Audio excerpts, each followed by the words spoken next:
저는 이제 4대강 사업이라는 것이 한국의 그 4개의 큰 강을 완전히 망가뜨린 그 아주 그 망국적인 그런 국책 사업이었다고 생각하거든요. 이제 이재명 정부야말로 4대강 재자연화라는 것을 반드시 이재명 정부는 제대로 복원을 해줬으면 좋겠다.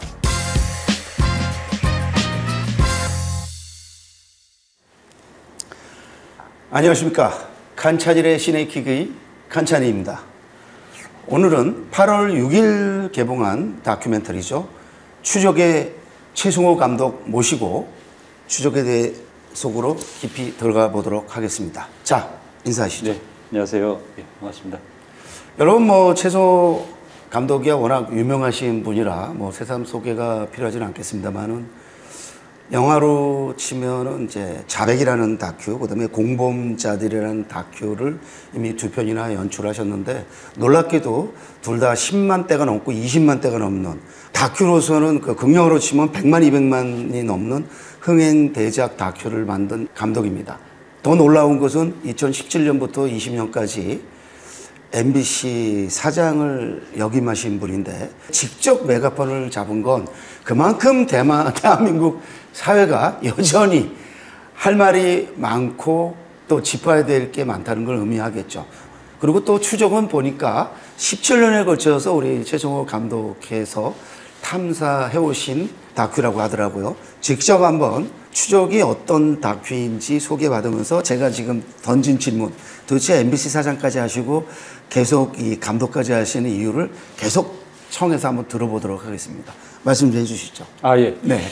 먼저 이제 추적에 대해서 설명을 드리면은, 제가 이제 이명박 전 대통령, 그분을 추적을 한 17년 동안의 이야기를 영화로 만들어 놓은 겁니다. 네. 그래서 그거는 이제 처음에 제가 이제 MBC의 그 PD 수첩에 그 PD를 하고 있었을 때, 이명박 씨가 이제 그 당시 대통령으로서 처음에는 대운하를 이야기를 했었죠. 그러다가 대운하를 국민들이 반대하니까 이제 4대강 사업이다, 4대강 살리기 사업이다 이렇게 하면서 4대강이 마치 죽은 것처럼 해가지고 이제 살리기 사업이라고 해서 했는데 그걸 제가 이제 처음부터 좀 이상하게 생각해가지고 쭉 취재를 했어요. 취재를 하다 보니까 이거는 완전히 이거 사기극이구나 하는 걸 제가 깨달았습니다. 그래서 이제 그걸 이제 방송을 하고 비판을 하고 이러는 과정에서 결국은 제가 해고도 되기도 하고 그 다음에 뉴스타파로 와서 또 계속하고 결국 나중에는 이제 MBC 사장이 돼서 들어갔다가 다시 근데 들어가서 그 당시가 문재인 정부였는데 좀 이렇게 문제가 해결될 것으로 생각을 했습니다. 저는 MBC 사장 할 때 그랬는데 제가 사장 임기가 끝나는 상황에서도 이게 문제 해결되지 않더라고요. 그래서 저는 이제 다시 뉴스타파로 돌아와 가지고 다시 취재를 시작을 해서 그때부터 다시 추적해가지고 지금 만들어 놓은 게 이 영화입니다. 그래서 이건, 이 영화는 이제 저는 이제 4대강 사업이라는 것이 한국의 그 4개의 큰 강을 완전히 망가뜨린 그 아주 그 망국적인 그런 국책 사업이었다고 생각하거든요. 강을 4개를 갖다가 16개의 보로 틀어막아가지고 강을 순식간에 이 저수지로 만들어 놓은 겁니다.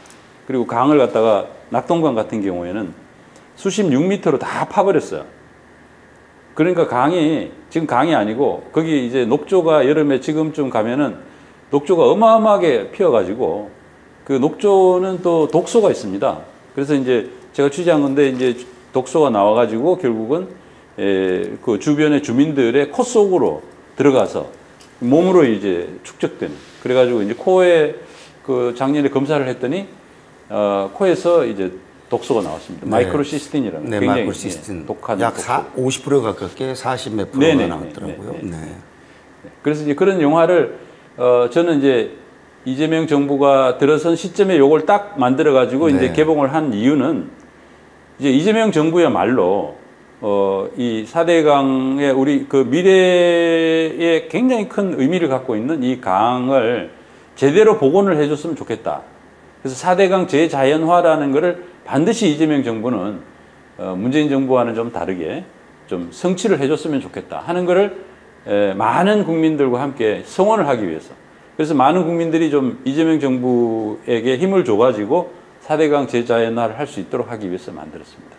네, 지금 우리 최 감독의 말씀을 이제 들으면서 제가 이제 영화를 떠올리는데 이 영화에서 그 녹조 가득한 낙동강의 이미지를 좀 떨칠 수가 없습니다.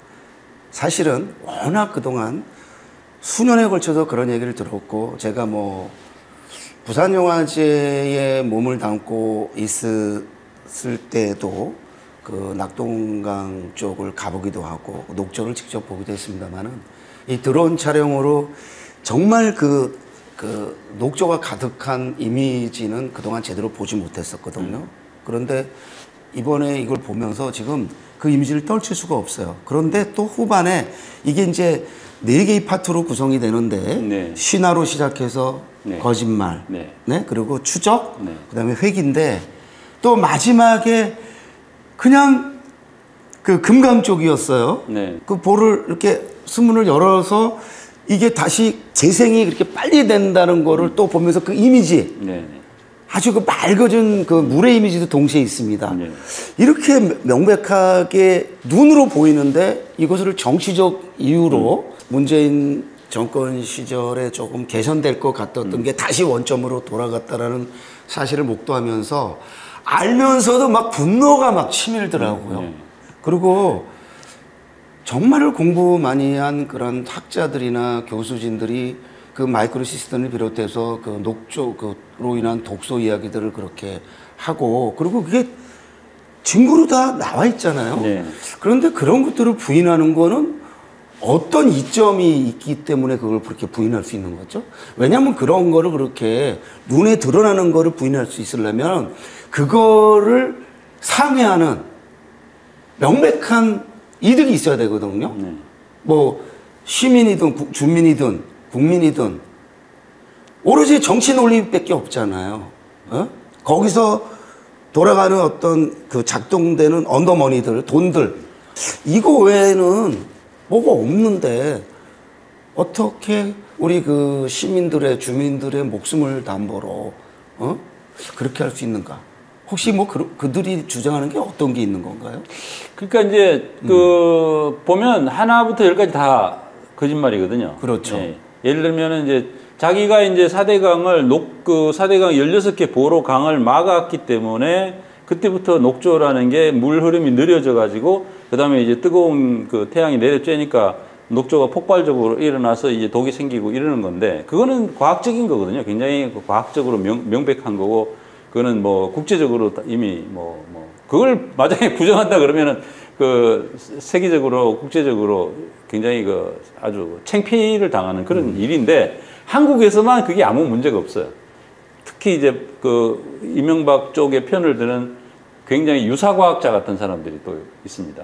그런 사람들의 이제 그 말에 힘입어 가지고 이명박 씨는 이제 보가 녹조를 심하게 한 게 아니다. 그냥 기후 때문에 그런 거지 보 때문이 아니다. 이런 식으로 이제 주장을 하고 계속 이제 자기 탓이 아니다라는 것이죠. 자기의 잘못이 아니다라는 거를 지금까지 이제 계속 주장하고 있습니다. 4대강 사업 그 공사를 한 지 지금 15년인데 15년 동안 계속 반복적으로 녹조가 있었지만은 자기 잘못을 만약에 이제 자기 잘못을 인정하게 되면 자기 스스로 그럼 당신이 만든 보 때문에 그런 건데 보를 없애야 될 거 아니냐라고 했을 때 자기가 이제 할 말이 없어지니까 계속 그걸 부정하는 거고 그 사람이 또 근데 그렇게 이야기를 하면은 그 주변에 이제 그쪽 그 정치인들이 이제 또 그걸 따라 가지고 또 하고 또 뭐 언론이 또 조선일보 같은 언론이 조선일보가 대표적입니다. 조선일보가 굉장히 그 악의적인 보도를 계속 강력하게 하죠. 그러면은 그것이 이제 특히 이제 경상도에 계시는 많은 그 국민들한테 영향을 줘가지고 그분들은 4대강 보가 굉장히 그 많은 거를 홍수를 예방해주고 뭐 가뭄을 예방해주고 이런 걸 다 했다라고 지금도 많은 분들이 생각하고 계세요.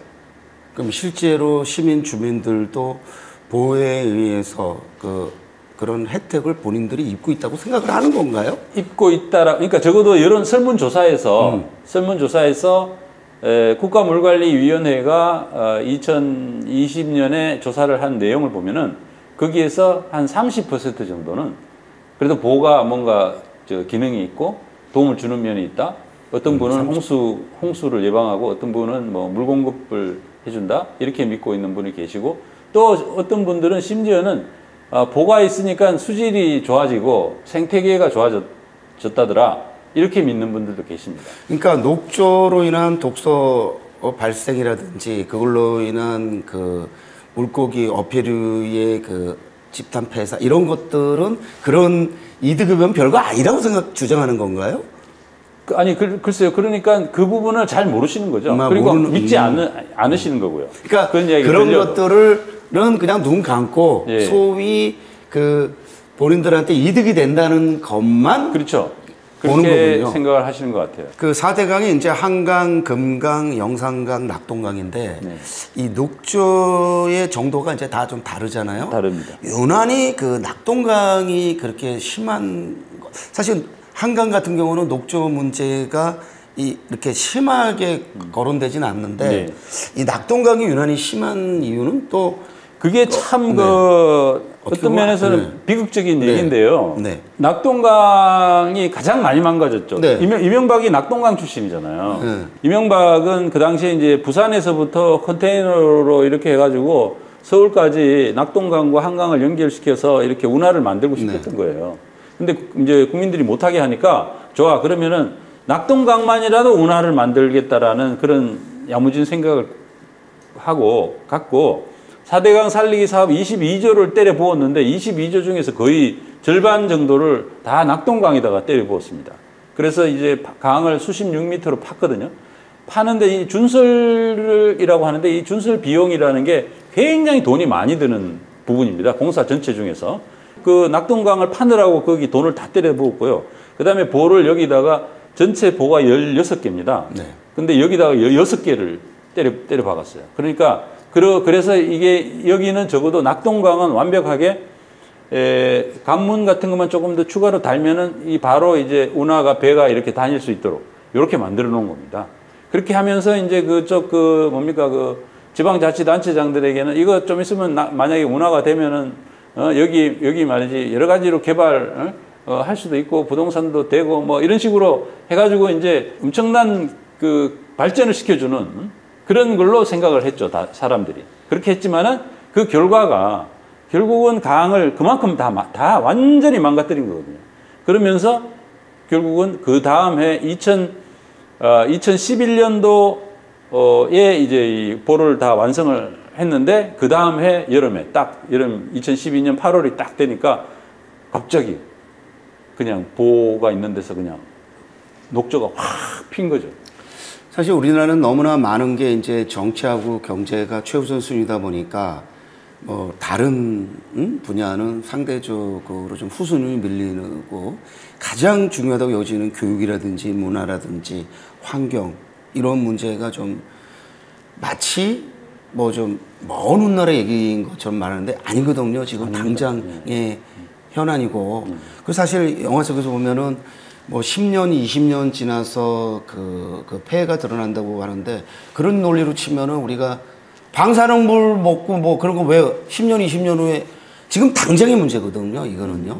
그래서 제가 볼 때 이 다큐의 기능 중 하나가 뭐 정치 고발, 정치 이런 것도 있습니다만은 우리가 미처 모르고 사는 우리 일상의 어떤 많은 문제점들을 환기시켜주고 그거에 대한 배움을 준다는 측면에서 봤을 때 이 영화는 분명히 정치적인 목적이 있습니다만은 그걸 넘어서서 조금 어떤 문화 인류적 차원에서의 어떤 그 다큐로서 평가받고 좀 폭넓게 대한민국만이 아니라 기후와 환경을 지금 고민하는 전 세계 많은 시민들 또 정치가들 또 관료들 이런 사람들이 두루 봐야 되지 않나 이런 생각을 저는 하면서 사실 제가 이제 그 EP로 참여한 만국전쟁 뉴라이트 시작 못지않게 이걸 보면서 사실 굉장하게 막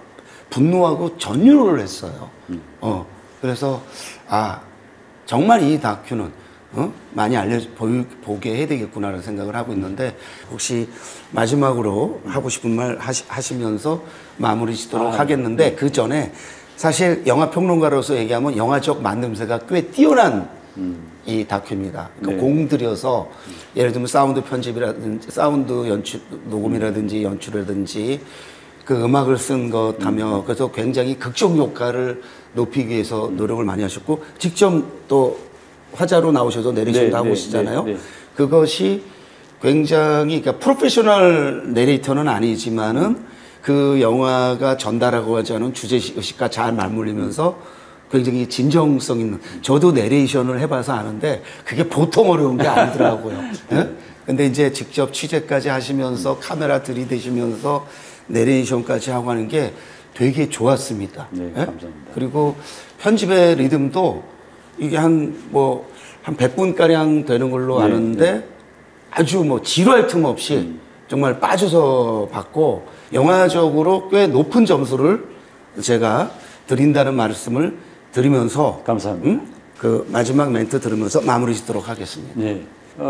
저희 영화는 이제 지금 4대강 사업을 한 지가 이제 15년입니다. 그런데 문재인 정부 때 한번 복원을 하려다가 실패했고, 이제 이번이 이제 마지막 기회가 아닌가 하는 그런 생각을 합니다. 그래서 이제 좀 더 많은 분들에게 이 영화를 보여드리고 설득을 해서, 이제 지금 이재명 정부에서는 4대강 복원을 정말 해야겠다. 성공해야겠다. 이거 안 하면은 우리가 이 지금 기후변화 시대에 점점 뜨거워지고 하면은 앞으로 우리 강이 과연 어떻게 견딜 거며, 우리 후손들은 그럼 이 강에서 어떻게 살아나갈 거냐 하는 거에 대해서 정말 걱정스럽습니다. 그래서 좀 더 많이 좀 도와주시고, 근데 재미있다고 하시잖아요. 그러니까 네, 재밌게 볼 수 있습니다. 재미있는 네. 영화니까 몰입력에서 뛰어납니다. 많이 좀 봐주시기를 부탁드리겠습니다. 네, 사실 저도 이 영화를 보면서 많은 걸 배웠습니다. 모래강이 이렇게 아름다운 존재일 수 있다는 거 이 영화를 통해서 배웠습니다. 저도 빨리 그 4대강이 모래강으로 회복되기를 바란다라는 그 말씀 전하면서, 오늘 칸차닐의 시네킥 추적편 최종호 감독님과 함께한 이 시간 마치겠습니다. 고맙습니다. 네, 감사합니다.